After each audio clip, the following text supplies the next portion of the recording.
Hello friends, welcome to my channel Pooja Patel. આ વિડીયોમાં હું DFAનું એક એક્ઝામ્પલ સમજાવીશ. મતલબ કે આપણી પાસે કોઈ એવો ક્વેશ્ચન હશે કે સ્ટ્રિંગ એન્ડિંગ વિથ 100, મતલબ કે આગળ કાંઈ પણ આપેલું હોય, પાછળ 100ની સ્ટ્રિંગ આવવી જોઈએ. તો પહેલાં આપણે એની સ્ટ્રિંગને સેટ બનાવશું. 100 એ તો પહેલું આવશે જ, ધેન 1100, ધેન આગળ 10 મતલબ કે એન્ડમાં 10 આવવું જોઈએ, આગળ ભલે કાંઈ પણ હોય. તો એવી સ્ટ્રિંગ માટે આપણે DFA કેવી રીતે ડ્રો કરશું? તો સપોઝ કે આપણે એક ઇનપુટ સ્ટેટ લીધો, આ સ્ટેટ 1 છે મારો S1, એનાથી સ્ટેટ 2માં જશે. તો 1 માટે DFAમાં આપણે કમ્પલસરી 0 અને 1 માટે આઉટપુટ આપવા જ પડે, કે એક આઉટપુટ 1 માટે ને બીજું 0 માટે. તો 0 માટે અહીંયા આઉટપુટ જશે, 1 માટે અહીંયા.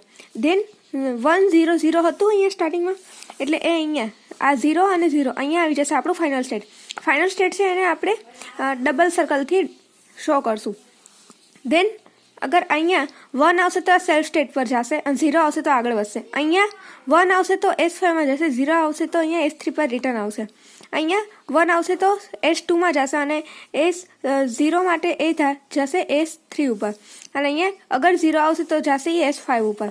જ્યારે લાસ્ટમાં 0 આવશે તો એ સેલ્ફ સ્ટેટ થઈ જશે અને 1 આવશે તો જશે S2 ઉપર. તો અહીંયા આપણે સ્ટેપ્સ વધારે છે, તો એને આપણે મિનિમાઇઝ પણ કરી શકીએ. કેવી રીતે? તો S5 આપણે હટાવી દઈએ. તો S1 છે એમાં અગર 0 આવ્યા તો પોતાના સ્ટેટ ઉપર એ રિપીટ થશે. 1 આવશે તો જ આગળ વધશે. ધેન 0 માટે અહીંયા ફાઇનલ સ્ટેટ આવશે. હવે આની માટે તો 1 માટે આવશે એનો સેલ્ફ મોડ અને 0 માટે એ આગળ વધે છે. અહીંયા 0 માટે તે આગળ વધે છે, 1 માટે આવશે એ પહેલા સ્ટેજ ઉપર.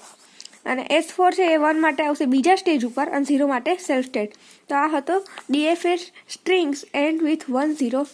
તો આઈ હોપ કે તમને એક્ઝામ્પલ સોલ્વ કરવાની ખબર પડી ગઈ હશે. તો વિડીયોને લાઇક કરી દેજો, ફ્રેન્ડ્સ લોકોને શેર કરી દેજો. અને અગર કોઈ ડાઉટ છે તો નીચે કમેન્ટ સેક્શનમાં પૂછી શકો છો. અધરવાઇઝ મારી ચેનલને સબસ્ક્રાઈબ કરી દેજો. Thank you very much.